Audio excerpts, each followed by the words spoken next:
돈이 많아지면 행복도 비례해서 는다고 생각을 해요. 분명히 돈이 주는 그 행복이 있고 막아주는 불행들이 있는데, 사실 행복이 많아진다고 해서 그게 유지될 거라고 생각하면 안 되는 것 같아요. 행복이라는 건 동기부여를 위한 장치잖아요. 또 행복에 대한 수용체가 인간의 몸이 그거에 따라서 적응을 하기 때문에, 사실 돈이 없을 때의 불행은 돈이 막아주는 것 같은데, 돈이 있을 때의 불행과 걱정은 돈이 막아주지 않는 것 같습니다. 투자 원칙 같은 거는 굉장히 다양하게 많은데, 일단 타이밍 잡지 않으려고 하는 거. 그러니까 내가 투자를 결정했으면은 결국에 오를 거라고 생각해서 사실 투자를 결정한 거잖아요. 저는 단기적인 타이밍을 잡지 않으려고 하는 편이고, 또 그래서 현금도 자산이다, 현금도 종목이다 라는 좀 원칙을 갖고 있고, 투자가 시장에서의 대응도 좀 중요한데, 대응력이 결국 현금에서 온다고 좀 생각을 해요. 싸게 사고 비싸게 파는 거라면은, 싸게 됐을 때 살 수 있는 현금이 없으면은 나는 한쪽짜리밖에 없는 거거든요. 두 개의 칼을 들고 있어야 되는데, 그러기 위해서는 현금 비중을 항상 갖고 있는 게 좀 중요하다. 모든 게 떨어질 때는 현금만 가치만 오르는 주식과도 같은 그런 종목이기 때문에 굉장히 좀 중요하게 봤으면 좋겠다. 3천만 원대의 투자금을 어떻게 30억으로 불리셨나요? 사실 3천만 원은 제가 처음 아마 투자를 시작할 때 대학생 때 있었던 돈이 한 2, 3천만 원 정도였던 걸로 저는 기억을 하고, 그때 저는 2014년 이제 군대 막 제대한 이제 대학생이었고, 그때 그동안 이제 세뱃돈이나 뭐 알바했던 걸로 좀 모은 돈으로 좀 투자를 좀 시작해서 네이버랑 이제 더존비존 같은 이런 국내 주식 위주로 투자를 했었고요. 그 당시에는 뭐 미국 주식에 대한 사실 개념 자체나 이런 생각도 못 했었던 것 같고, 본격적으로 좀 투자를 시작한 이제 2018년 이제 직장인이 되었을 때, 그때가 제가 기억으로 한 5천만 원 정도가 이제 있었던 것 같은데, 그때부터 좀 이런 본격적으로 월 현금 흐름이 들어오다 보니까 투자 공부를 좀 많이 했던 것 같아요. 사실 직장 월급만으로는 내가 원래 생각했던 그런 삶을 하기가 굉장히 좀 어려울 것 같다 라고 생각을 해서 좀 투자를 좀 본격적으로 좀 시작을 했었고, 그러면서 좀 그때 다양한 국내 주식 외에 좀 해외 주식이나 가상자산 같은 거에도 좀 눈을 돌리면서 좀 투자를 공부를 하면서 좀 해왔고, 그때부터 저 세상학개론 유튜브도 하면서 좀 저는 복귀의 약간 의미로 내가 이 시기에 했던 생각과 약간 내 모습을 좀 기록을 남기고 싶다. 이때 내 감정, 환희인지 공포인지 뭐 이런 것들을, 내 생각을 좀 기록을 해놓으면 나중에 복귀하는 데 도움이 되겠다 싶어가지고 좀 남겼었고, 그때 했던 것들이 운 좋게 좀 지금까지 이제 박제가 되어버려서 좀 자산이 성장하는 그런 과정이 좀 이제 잘 보이게 돼서, 어떻게 보면 진짜 본의 아니게 유튜버가 약간 좀 되어버렸던 것 같고, 저는 가장 많이 자산을 점프 시켰을 때는 코로나 때였어요. 저는 2018년 때도 그렇고, 저는 빅쇼트라는 영화를 굉장히 좀 좋게 봐가지고, 그 2008년 금융위기 서브프라임 모기지 때를 그린 영화인데, 그 영화를 너무 재밌게 봐서 한 8번을 그때까지 이제 반복해서 이제 봤는데, 그 영화에 나오는 게 이제 10년에 한 번 오는 그런 기회들, 이 기회를 타야만 투자로 내가 인생을 바꿀 수 있겠다. 근데 2008년에 한 번 있었으니까 지금 2018년 정도니까 이제 언제 와도 이상하지 않은 시기다 라고 생각을 하면서 그 기회를 엄청 잡으려고 계속 이제 친구들이랑 같이 투자하는 친구들이랑 얘기를 했던 것 같은데, 코로나 때 이제 대폭락이 그때 왔을 때 남들은 이제 코스피 2000 깨지고 1900 깨졌을 때 이제 거의 다 몰빵해서 대출까지 해서 투자를 했을 때, 저는 약간 친구들이랑 이거는 인생을 바꿀 수 있는 기회고, 사실 코스피 2000에서 하락이 멈춘다면은 사실 그렇게 어차피 인생을 못 바꾸기 때문에 우리는 1000까지 떨어질 수 있다는 생각을 좀 하고 가야 된다. 그래서 하락장에서, 이런 대규모 하락장에서 가장 안 좋은 게 현금이 다 떨어지는 거다. 싸게 살 수 있는 기회를 놓치는 거다라고 생각을 해서, 처음에는 뭐 5% 정도만 사고 점점 10% 사고 15% 사고 해서 점점 늘려가면서 분할 매수를 했던 것 같아요. 그래서 분할 매수를 하더라도 평균이 가장 밑으로 좀 잡히도록 늘려가면서 좀 1000까지 떨어질 걸 각오하고 조금 했었고, 그래서 저는 그때 1억 5천 정도 시드가 있었는데, 거기다 플러스 이제 마이너스 통장이랑 신용대출 3,300까지 해가지고 총 한 2, 3억 정도로 이제 그때 좀 마이너스 때 베팅을 많이 했었고, 그때 했던 것들은 사실 금융주랑 이제 대형 국내 주식이었어요. 그러니까 워낙 좀 겁먹다 보니까 다니고 있던 신한금융 지주도 샀었고, 뭐 기업은행, 뭐 현대자동차, 뭐 이런 것들을 좀 사서 몇 주 만에 굉장히 좀 큰 수익을 받고, 몇십 프로의 수익을 받고, 이제 좀 반등을 좀 하는 것 같다 라고 생각을 확신을 해서, 제가 그때 한 18년, 19년부터 조금씩 투자를 하고 있던 가상자산 쪽으로 완전히 좀 100% 베팅을 합니다. 그래서 비트코인, 이더리움을 이제 좀 많이 넘어가게 되고, 그때 제 비트코인 평단이 한 800만 원대였고요. 그리고 이더리움이 한 20만 원대 정도였어서, 그게 굉장히 한 10배에서 20, 30배가 됐다 보니까 좀 좋은 결과를 얻었죠. 가장 큰 수익을 얻은 투자는 무엇이었나요?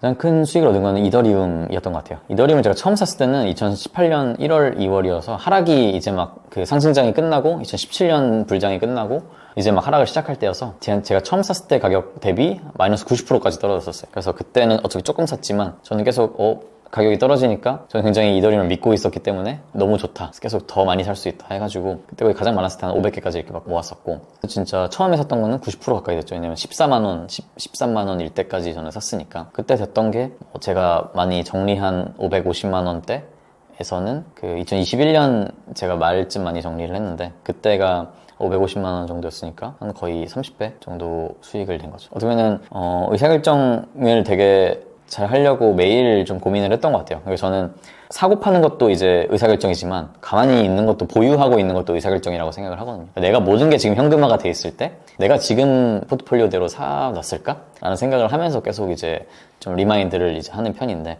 그래서 30배라는 수익을 얻으려면 10배에서도 사실 팔지 않아야 되고 11배에서도 팔지 않아야 되고 20배에서도 팔지 않아야 사실 30배라는 걸 얻을 수 있기 때문에 저는 뭔가 수익 몇 배 되면 팔아야지 얼마 되면 팔아야지라는 생각보다는 좀 심리로 접근을 했던 것 같아요. 시장 심리가 최고조에 다다랐을 때 그러니까 내가 어디까지 올라갈지는 나도 예측을 못한다. 어디까지 떨어질지도 예측을 못하지만 가격 예측을 저는 하려고 하지는 않았고 좀 광기인 것 같고 좀 지금은 좀 나와야 될 타이밍이라고 생각할 때 그래서 그때는 사실 4년 주기로 움직이는 비트코인 반감기라는 거를 좀 가장 많이 좀 활용을 했었고 반감기에 따른 사람들의 좀 심리나 좀 이거 너무 과매수 상태다. 그래서 도지코인 거래량이 코스피 코스닥을 합친 것보다 더 많을 날 그럴 때가 이제 피크의 이런 지표들이기 때문에 그럴 때 좀 많이 정리를 했던 것 같습니다. 그쵸. 어떻게 보면은 저는 모두가 올라갈 거라고 예측할 때는 생각보다 올라가지 않고 모두가 떨어질 거라고 예측할 때는 모두가 다 망했다고 할 때는 오히려 생각보다 그렇게 떨어지지 않을 거라고 생각을 하거든요. 그러니까 최근에도 뭐 비트코인이나 가상자산 장도 모두가 다 올라갈 거다. 뭐 이거는 이제 ETF 됐고 하방이 막혔기 때문에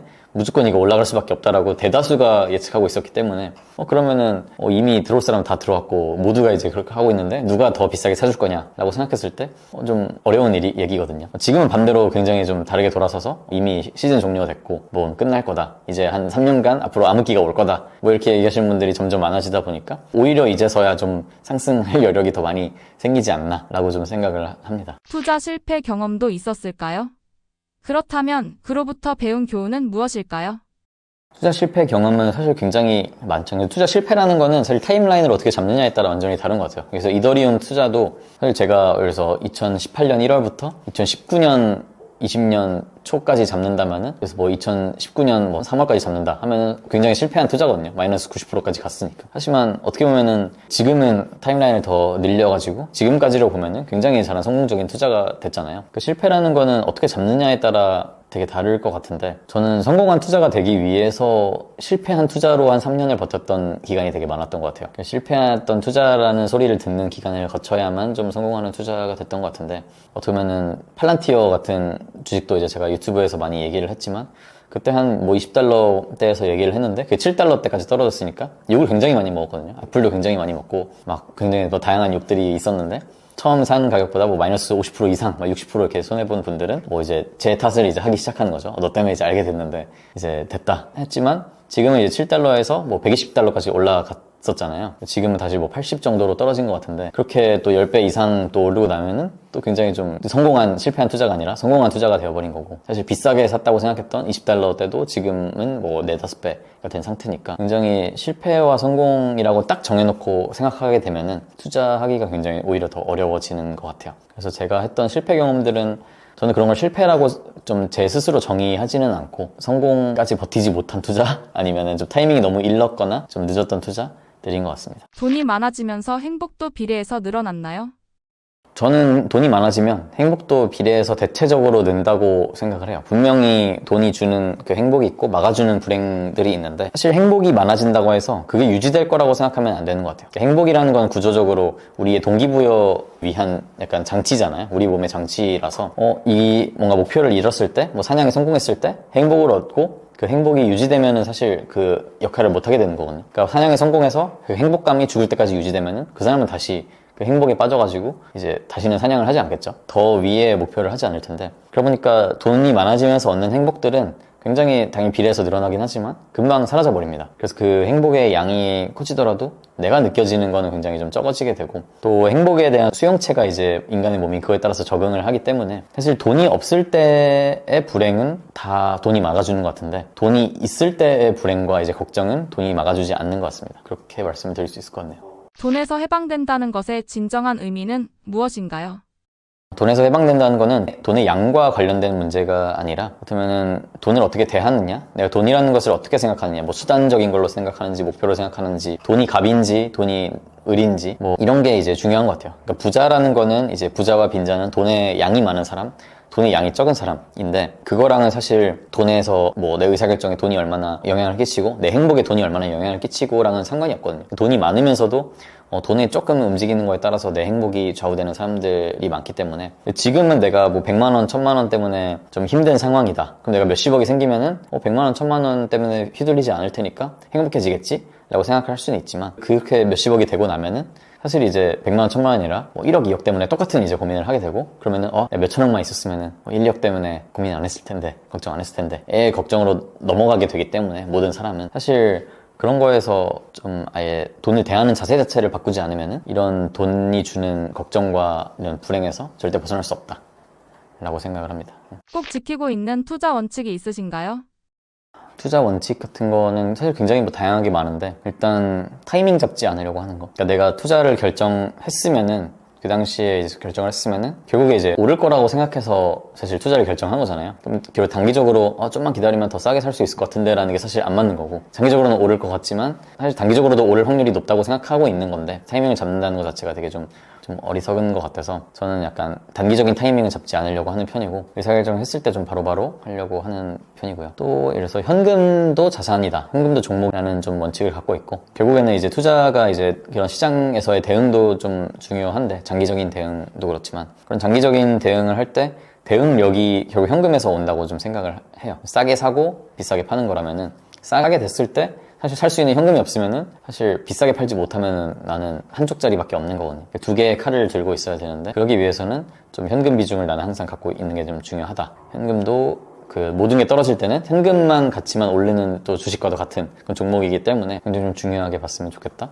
뭐 그런 정도가 있을 것 같아요. 퇴사를 고민하는 직장인, 부의 해방을 시작할 방법 알려주세요.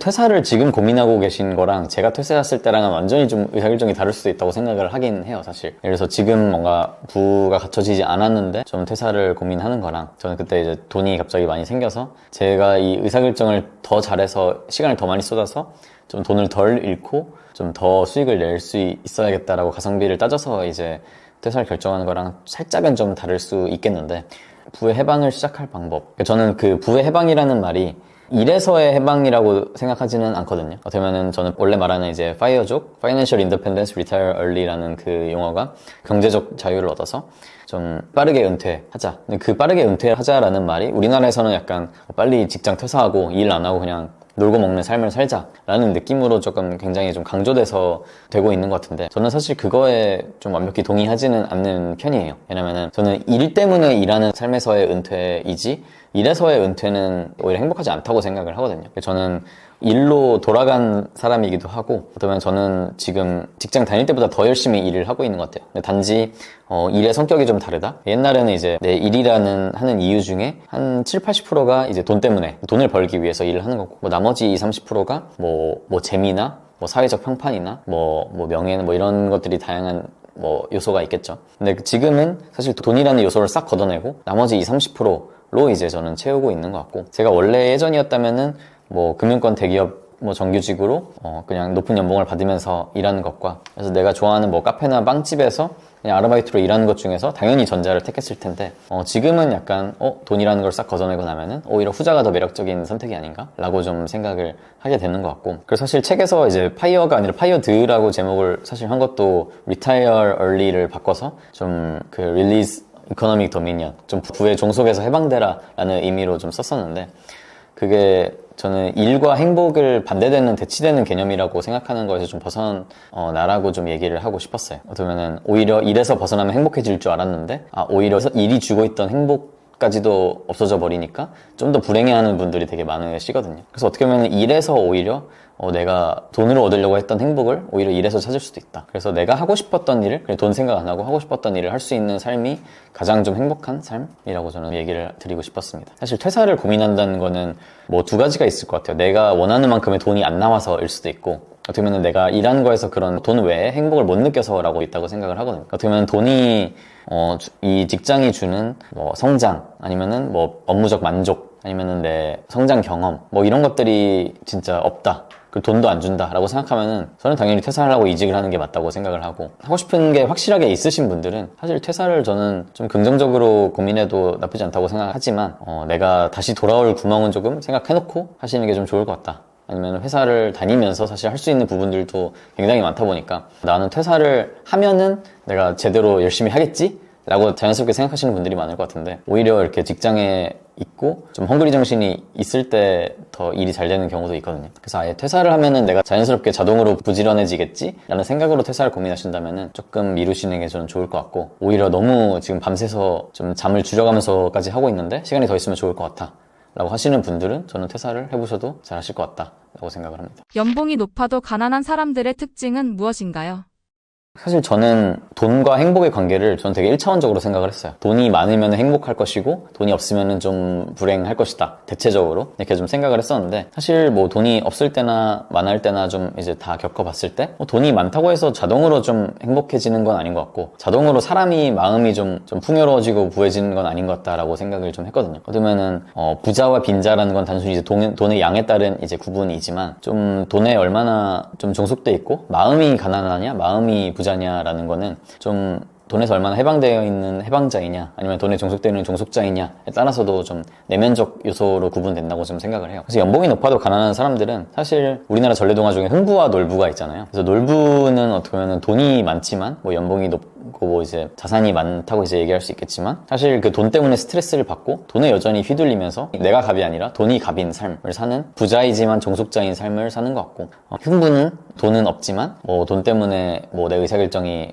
좀 바뀌거나 그런 게 적어지고, 뭐 돈이 액수가 어느 정도 변동한다고 해서 내가 스트레스 받고 좀 행복이 좀 희생되지 않는, 어떻게 보면 빈자이지만 해방자인 그런 삶을 살고 있는 캐릭터인데, 보면 놀부 같은 캐릭터의 삶을 이제 살고 있는 분들은, 그러니까 내 자존감의 포트폴리오가 대부분 돈에 있기 때문이라고 좀 생각을 해요. 자존감의 포트폴리오라는 게 제가 말하는 그 뜻은, 저는 자존감이라는 게 내가 만약 기업이라면은 나라는 기업의 시가총액이 있을 거잖아요. 그 시가총액을 내가 산정하는 게 자존감이라고 생각을 해요. 그래서 내 가진 돈도 있을 거고, 내 가진 능력도 있을 거고, 내 미래에 대한 뭐 기대나 뭐 가족이나 평판, 뭐 인맥 이런 것들이 있을 텐데, 그러니까 돈의 자존감의 포트폴리오가 몰빵이 되신 분들은, 그래서 내가 100억이 있어. 근데 내 95%의 자존감의 95%가 100억에서 나오는 사람은 이 100억이 50억으로 줄었을 때, 남들이 보기에는 여전히 50억 부자이지만 이 사람이 보기에는 자존감이 반으로 깎이게 되는 거죠. 또 반대로 이제 능력이 좀 포트폴리오에 많은 걸 차지하시는 분들은, 그래서 나는 내 업무 능력이 가장 자존감을 많이 차지하고, 그것 때문에 이제 내 프라이드를 갖고 살았는데 회사에서 좀 뭐 잘리게 되거나 뭐 임원에서 이제 재계약이 안 되면은 갑자기 자존감을 잃고 좀 방황하시는 분들 되게 많이 봤거든요. 어쩌면 그런 것처럼 한 곳에 자존감이 몰빵이 돼 있으면은 그거에 따라서 마음이 가난해진다고 생각을 해요. 그래서 돈이 아무리 많더라도 내 돈밖에 내세울 게 없는 그런 자존감의 포트폴리오가 다 돈에 투자되어 있는 사람들은 좀 마음이 가난해질 수밖에 없는 것 같고, 돈이 많으면서도 내 자존감의 포트폴리오가 내 능력, 아니면은 나에 대한 뭐 믿음, 뭐 자신감, 아니면 뭐 평판이나 가족들, 사랑하는 사람들, 이런 거에서 이제 내 자존감이 분산 투자가 돼 있는 사람들은 돈이 줄어들어도 좀 마음이 가난해지지는 않는 것 같습니다. 5년 안에 부의 자유를 이루는 현실적인 방법은 무엇인가요? 사실 저는 타임라인을 정해놓는 거는 뭐 의사결정에 큰 영향을 끼치지 않고, 또 동기부여 측면에서 굉장히 좋다고 생각하지만, 뭐 5년이라는 시간에 사로잡혀서 좀 놓치는 기회나 이런 잘못하는 의사결정들이 있을 수도 있다고 생각하기 때문에 사실 그렇게 빡 정해놓는 거는 좀 위험하다고 생각을 합니다. 다만 이제 5년이라는 타임라인을 정해두면 좋은 것들은, 원래 10년, 20년 보고 부자가 돼야지 막연하게 이제 타임라인 없이 부자가 될 거라고 생각했을 때는 하지 않았던 고민들을 좀 하게 될 수도 있다. 그런 측면에서는 저는 뭐 좋은 것 같고, 현실적인 방법. 사실 5년 안에 부자가 된다는 거는 굉장히 비현실적인 목표잖아요. 비현실적인 목표를 사실 현실적인 방법으로 한다는 건 굉장히 어렵고, 비현실적이지 않나라고 생각하는 방법들을 오히려 저는 좀 많이 찾으셨으면 좋겠어요. 그래서 현실적인 방법이라고 하면은 뭐 그냥 적당히 이제 내 직장 생활에서 남는 시간을 쏟아서 그냥 투자 좀 찔끔찔끔 하고 그러다가 이제 갑자기 운 좋게 부자가 되는 거를 아마 기대할 수도 있는데 진짜 5년 안에 부자가 되려면 저는 진짜 사업에 뛰어들거나 진짜 인생을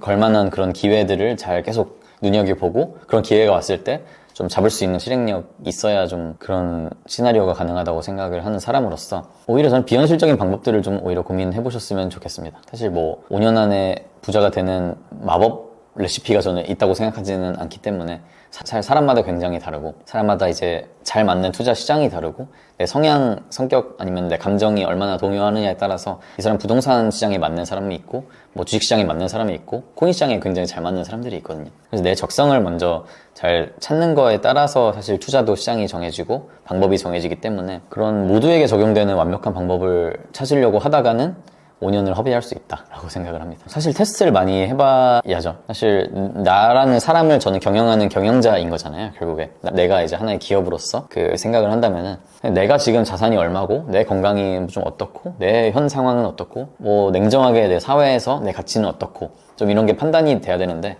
그런 본인에 대해서 생각을 오히려 많이 안 하시는 것 같아요. 그런 시간을 좀 많이 안 가지시는 것 같고 복귀도 굉장히 좀 중요하다고 말씀을 드렸던 게 복귀를 하다 보면 결국 내가 어떤 위치였고 어떤 위치로 올라가려면은 어떻게 해야 되겠다라는 이제 과정이기 때문에 그런 나의 좀 가치 평가를 하는 게 되게 중요하고 가장 좀 처음에 기본적인 방법은 남에게 좀 물어보는 것 같아요. 그러니까 주변에 가장 내가 걷고자 하는 길을 똑같이 걸었던 사람들 그런 사람들이 나에 대한 포텐셜과 이런 거를 냉정하게 해줄 수 있기 때문에 그러면은 그런 도전을 안 해보신 분들, 뭐 그냥 주변에 그냥 뭐 직장 상사분에게 물어봤을 때는 뭐 오히려 뭐 정확한 가치 평가를 해줄 수 없는 분일 수도 있다고 생각을 하고 오히려 그런 도전을 좀 해봤고 그런 본인이 가려는 길을 직접 걸어보신 분들에게 내가 좀 주변에 없더라도 뭐 그런 뭐 강연이나 책에서 그렇게 보신 분들이 있으시다면은 그런 분들에게 먼저 그냥 콜드메일로 보내서 한번 조언을 구해보는 게 첫 시작이 될 수도 있지 않을까 생각을 합니다. 네. 본업과 병행할 수 있는 최고의 재테크 방법은 어떤 게 있을까요?